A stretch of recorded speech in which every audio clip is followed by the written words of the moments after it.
جماعة، ايه اللذاذة وايه الحلاوة بتاعت المكرونة دي؟ بجد المكرونة انا مش لاقي كلام اقوله عليها. يعني انا حاسة المكرونة فعلا بتتكلم عن نفسها. قد ايه المكرونة جوسي، قد ايه المكرونة لذيذة كده، كريمي كده وخفيفة. عارفين اللي هو مهما كلتوا منها مش هتشبعوا. ان شاء الله تجربوا الوصفة، ومستنية طبعا رأيكم، مستنية كومنتاتكم. صدقوني لو جربتوها هتعجبكم جدا، وهتبقى دي طبق رئيسي في اي عزومة ليكم. يلا نبدأ على طول واقول لكم عملناها ازاي. عندي بقى معلقة زيت صغيرة، عندي بصلاية وسط مفرومة. نبدأ نقلب البصلاية كده بس مع رشة فلفل.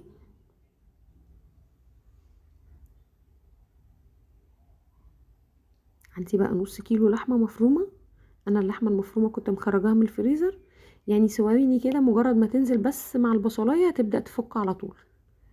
هسيبها بقى على النار هادية خالص تبدأ تفك وتستوي مع بعض. عندي بقى مية مغلية، معلقة زيت كبيرة، رشة ملح. نبدأ بقى نسلق المكرونة بتاعتنا. انا عندي هنا كيس مكرونة اللي هو 450 جرام تقريبا. المكرونة يا جماعة مش محتاجة اكتر من 8 دقايق. اللحمة بتاعتي خلاص كده بدأت تفك.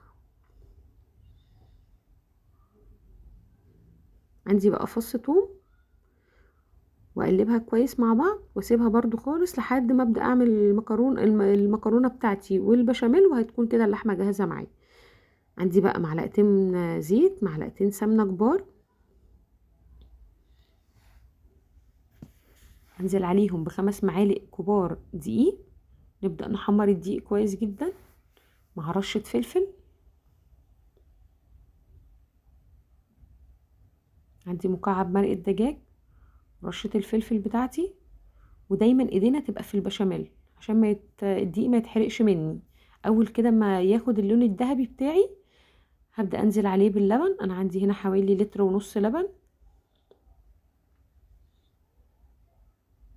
اي نوع لبن طبعا انتوا بتفضلوه.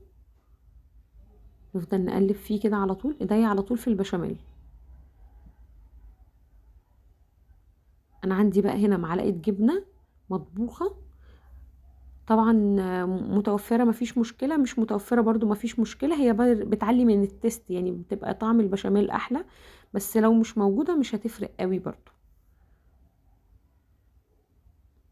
انا اللحمة بتاعتي تقريبا كده خلاص جاهزة. هبدأ بقى اظبط الملح بتاعتي.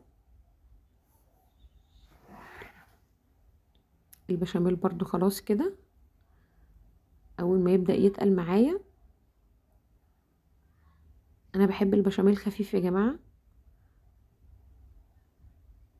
نبدأ نظبط الملح بتاعه، وكده البشاميل معايا جاهز. بصوا ده القوام اللي انا بحبه.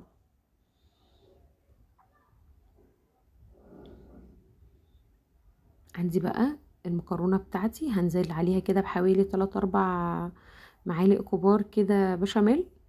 نقلبها كويس. عندي البايركس بتاعي هنزل عليه بنص المكرونة.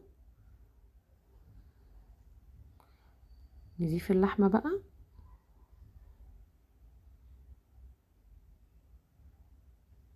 احط بقى بقية المكرونة بتاعتي.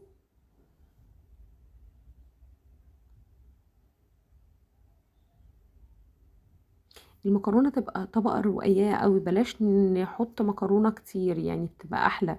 بصوا قوام البشاميل كريمي كده خطير يا جماعة، حلو قوي. بحرك طبعا البايركس عشان لو في بشاميل منزلش تحت او حاجة. عندي بقى اي نوع جبنة انتوا بتفضلوه. انا عندي هنا جبنة موتزاريلا، ممكن طبعا جبنة رومي، جبنة شيدر، اي نوع جبنة مفيش مشكلة.